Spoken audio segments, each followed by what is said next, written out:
What's that right, y'all? We back, man.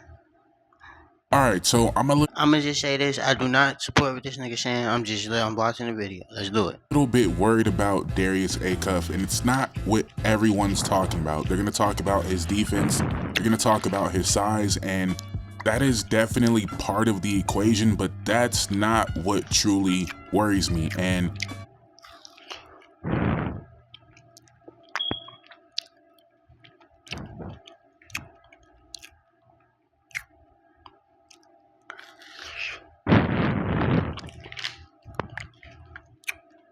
Ah, we say you worried about Darius Acuff though.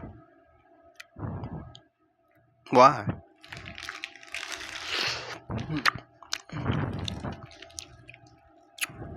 I say because you give words the same.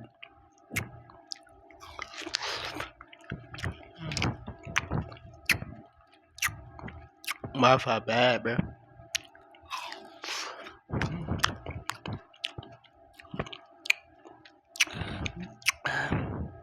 I can't really do nothing right now. So it is what it is.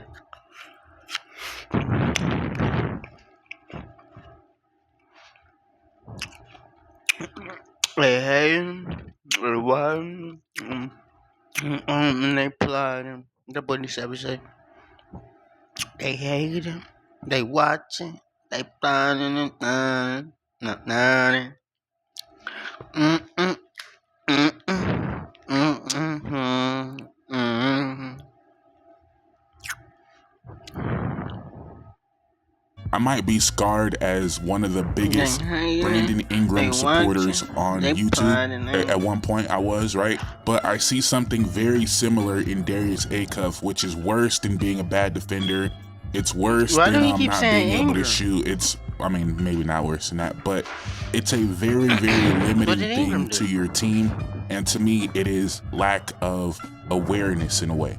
And the reason why that one is more worrisome to me is because you can learn, you know, Let me go something back. very similar in Darius Acuff, which is worse than being a bad defender, about his size, and that is definitely part of the equation, but that's not what truly worries me. And I might be scarred as one of the biggest Brandon Ingram supporters on YouTube. At one point I was, right? But I see something very similar in Darius Acuff, My bad. which is worse than being a bad defender.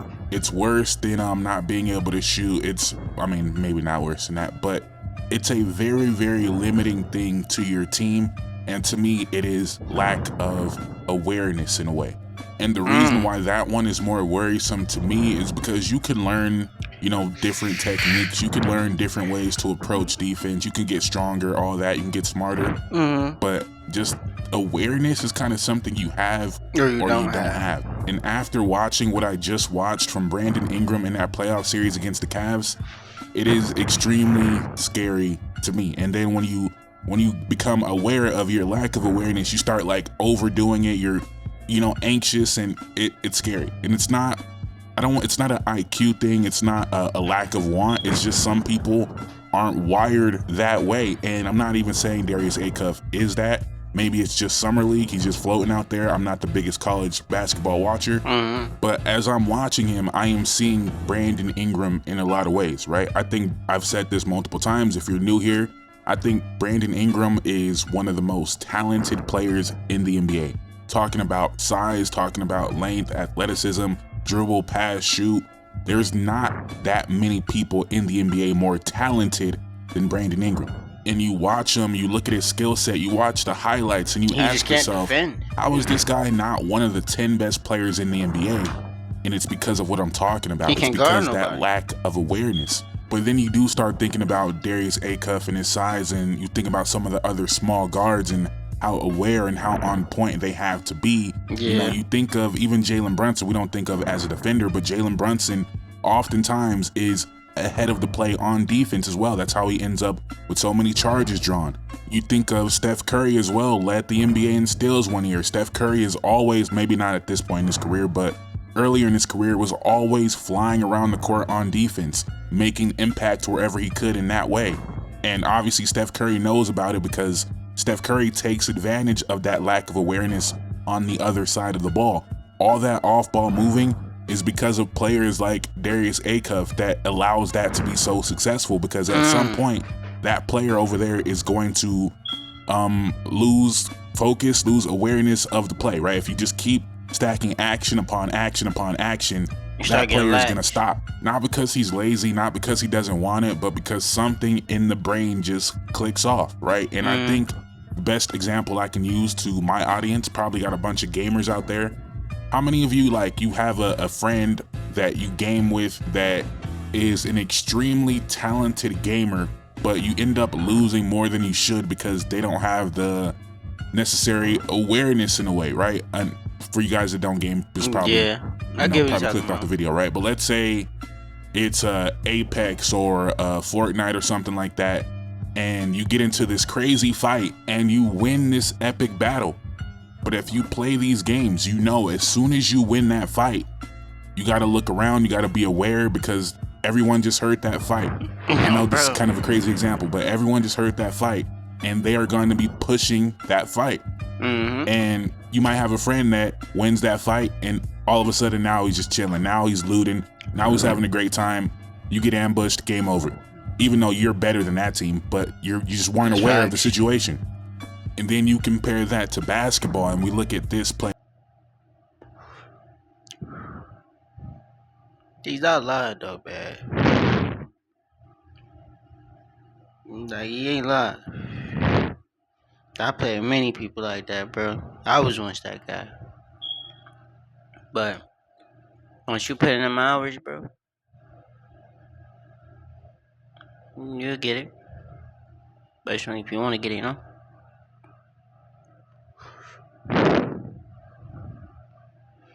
Yeah, hope y'all day been good, bro.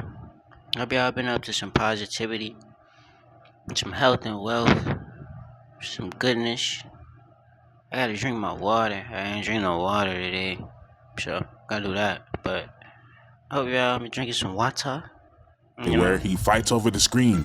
And then they hit with an ad of doom. Bro, what are you doing? Like, this is torture. This is torture. And then you compare that to basketball, and we look at this play where he fights over the screen.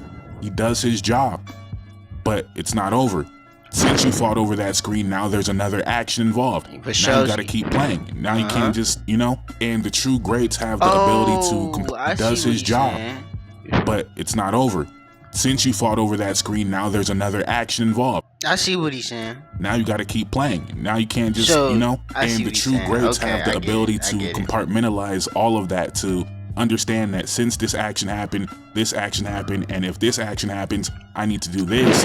And then there's certain players that think, okay, I did this. Okay, I did my job. When that's just not how it goes. And once again, y'all gave this man the AI comparison. Now y'all looking crazy when he has some of the same, I ain't gonna say the same, but some of the same ballpark, like, on ball problems that he had. Like, come on, gang. We gotta look at what we doing here. And it is fresh on my mind because Brandon Ingram is someone that is one of my favorite players in the NBA, but I watch it on a nightly basis. That is what stops him from being one of the best wings in the NBA. It's not talent, it's not IQ, it is that lack of awareness, that lack of ability. He was going up at that in the playoffs at his height. You supposed to be trying to put him through the rim. Ability to chain one possession or one action into the next action. It's, I did my action, now I can relax, and you end up not finishing the play. You get a stop on someone, they have to pass the ball, now you relax, he beats you backdoor. Now you relax, he gets the offensive rebound. And I don't want to go too far here on Darius Acuff because, again, I don't watch a lot of college basketball. I watched a couple games of his, watched the highlights, watching him in Summer League. I don't know all that much about Darius Acuff. I do like some of what I'm seeing. I like the fact that he took 30 shots. You know, I'm always going to respect that type of energy. So he exudes that superstar energy. But the problem is, what if he's not a superstar? It kind of feels like superstar or bust. Again, I don't know too much, so maybe you don't want to take my word for it, but I don't really envision a world where he's just a solid point guard, where he can run your show and compete on defense and be a great communicator and all. I don't really see that. I see like he has to be Dame or he's not really a starter. And maybe Dame is not the best name to use, but I don't envision a Mike Conley-esque career. Okay. I mean, to each his own opinions. I mean, I feel to each his own. To each his own. I feel like he can get it, but he just don't want to get it. Like you can't force somebody to want to like understand certain things, especially when it comes to that It defense. kind You of gotta have feels that like if dog. he's Like, I not feel one you of the got the best dog. You just scorers gotta, in like, the NBA, want it. the floor for his career could be very, very low. And again, I like a lot of what I'm seeing in his game, but those little moments that we try to push off to the back of our mind are the moments that decide games. That's And it's facts, funny though. because we just seen De'Aaron Fox, former Sacramento Kings franchise player, make a lot of those mistakes in the finals. He left so many shooters in the corner. Yeah. And if Darius Acuff ends up being De'Aaron Fox, that's a win. But also, we're not in the same NBA that we were in when De'Aaron Fox was putting up those numbers. This is not. That's crazy. The NBA moves so fast. Like that was like 2 years ago, 3 years ago. Like The same NBA where that Sacramento Kings team was the 3 seed. Also, if you go back and watch that series, you will see De'Aaron Fox making some of those same mistakes. Leaving shooters is what it is, right? But this is not that NBA. This is not the NBA where Trae Young was in the conference finals. And Trae Young is another example. Like, if that guy is, I mean, he just got paid, right? But if that guy is getting traded for CJ McCollum and Corey Kispert, like if that's the NBA we're in, where that's all that Trae Young is worth, someone that is currently on pace to be a top 10 scorer, top 10 assist guy all time. I'm not even sure if that's true anymore. But at one it's the analytics though. It's the analytics, bro. point, he was on that pace. If that guy is getting traded for that and is not thought of as a franchise player anymore, then man, what is the bar that Darius Acuff has to hit to be that guy? You're telling me he has to be a better offensive player than Trae Young for it to really work out? I don't know if that's something I could predict or bet on. And I know the people that have been here for a while are gonna get mad at me for saying this again, but I always gotta point it out because I think people don't realize it. The thing with Trae Young, the reason why Trae Young was, I don't know the reason why he was traded, but I think the problem or the misnomer about Trae Young was his shooting. And if he was the elite three-point shooter that he is thought of as, he would still be in Atlanta. It'll be easier for him to play with other people. But in all actuality, Trae Young is a below league average three-point shooter. So he one of those type of guys. He one of them analytics type of dudes. I feel like all this could be taken with a grain of salt. Just like for real. Like he just like it's just he had a down year. Also on top of that, it's like these analytics got y'all head wrapped up on what's the real kind of going on out here. Like it's a lot more realness that like would negate kind of what he talking about. Shooter who can't get his jump shot off against taller players, so ends up settling for 30 foot. Now, there's some truth in what he's talking about too. Like it's not like he's just saying stuff that's just talking out his behind. Like folks are speaking some truth, but it's like, damn gangster. It's not just it's truth, but it's like a little bit tainted. And does not shoot the ball well.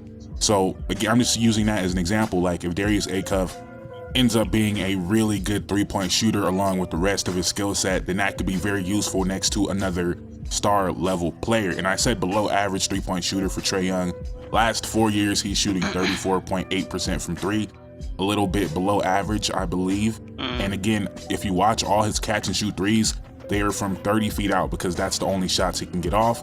And in the moment, it didn't really seem like it, but you look at just the stark difference between CJ McCollum and Trae Young for a Jalen Johnson, on-ball Jalen Johnson. CJ McCollum is an elite three-point shooter.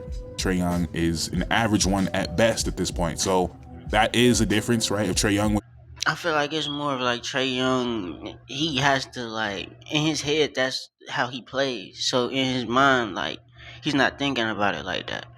But I feel like once he kind of get in that mindset of being like a two guard kind of mindset, he'll be alright. But it's like the thing with him is like he gotta lock in on defense. Like he gotta put some muscle on, lock in really on defense, and become a force out there. Where it's like they can't really move him. Just like dude right here, Mitchell, he's shorter than him, but he really be locking in. Like supposed to be the two guy, and he's not a liability, nothing.